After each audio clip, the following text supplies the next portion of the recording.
Representative Haaland, thanks for being here and for the dialogue. I'm sure you're very aware last week across much of the Midwest, we had very extreme cold temperatures that happened. We had a test on the Southwest Power Pool. While there was a lot of national attention that was on Texas and the long shutdowns there, we had issues as well. Our wind towers froze up.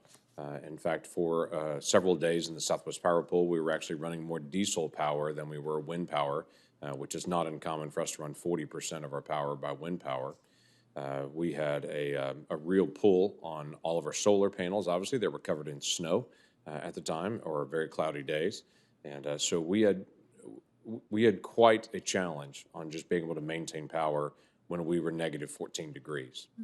So the issues about power and reliability and resilience matter to us because we want to make sure that we don't lose access to this. So while jobs matter, and those are extremely important, it matters to every single consumer, the cost of energy, the availability of energy, and the diversity of energy.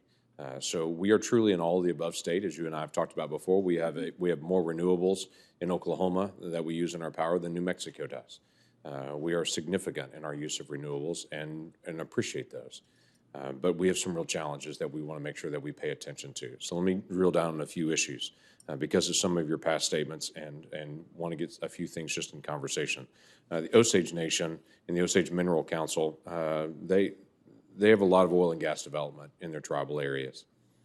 They've had a challenge. In fact, we asked them about it. They said they've had 7 years of devastation brought on by onerous BIA regulations restricting access on their oil and gas well records, and then the Fish and Wildlife coming in and adding environmental impact statements that were entirely new to them. It's a significant portion of the income for the tribe, and it's significant to the state as well. What would be your standards on oil and gas development, mineral development in tribal areas? Thank you for that question, Senator. And first, your comment about Oklahoma having more renewables than New Mexico. I don't know about Senator Heinrich, but that sounds like a challenge to me. So perhaps we can work on that.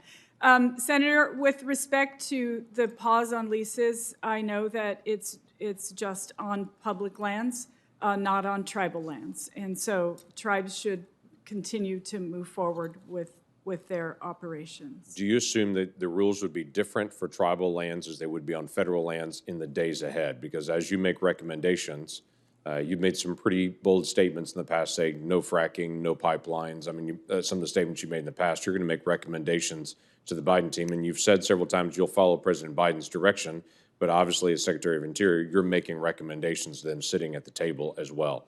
Would your recommendations be different for tribal land development than they would be for federal land development? Senator, I want to first assure you that if I'm confirmed as secretary, that is a far different role than it is for, than a congresswoman representing one small district in my state. So I understand that role. It's to serve all Americans, not just my one district in New Mexico. Of course, I can't answer fully those questions at the moment. I am not there yet.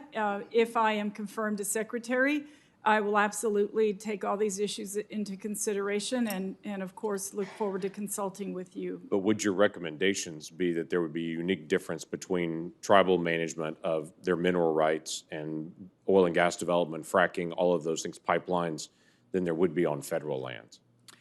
Senator, I would be happy to look at the issue, to study it then if I'm confirmed and speak with you about. Let me show you a map. This is a map of one of the units for oil and gas area, and it doesn't matter the state, but it shows the complexity of this. For many of these leases that come up, a portion of the land would be, in this case, it's area that is tribal land, is what you see in the tan here.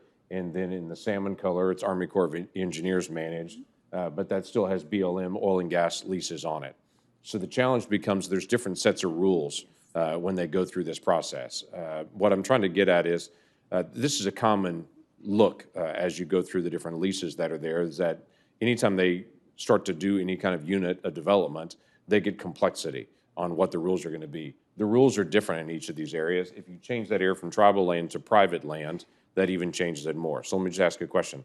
Permitting-wise, would you look at this type of map and to say permits, not just the lease, but the permits would be different. If the federal lands had a moratorium on them, could they still develop the private lands? Could they still develop the tribal lands that are literally right next to the federal lands?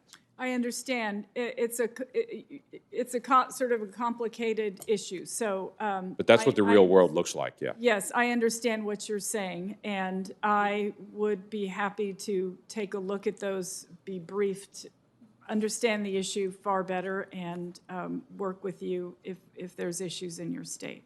Okay, thank you. Look forward to a second round.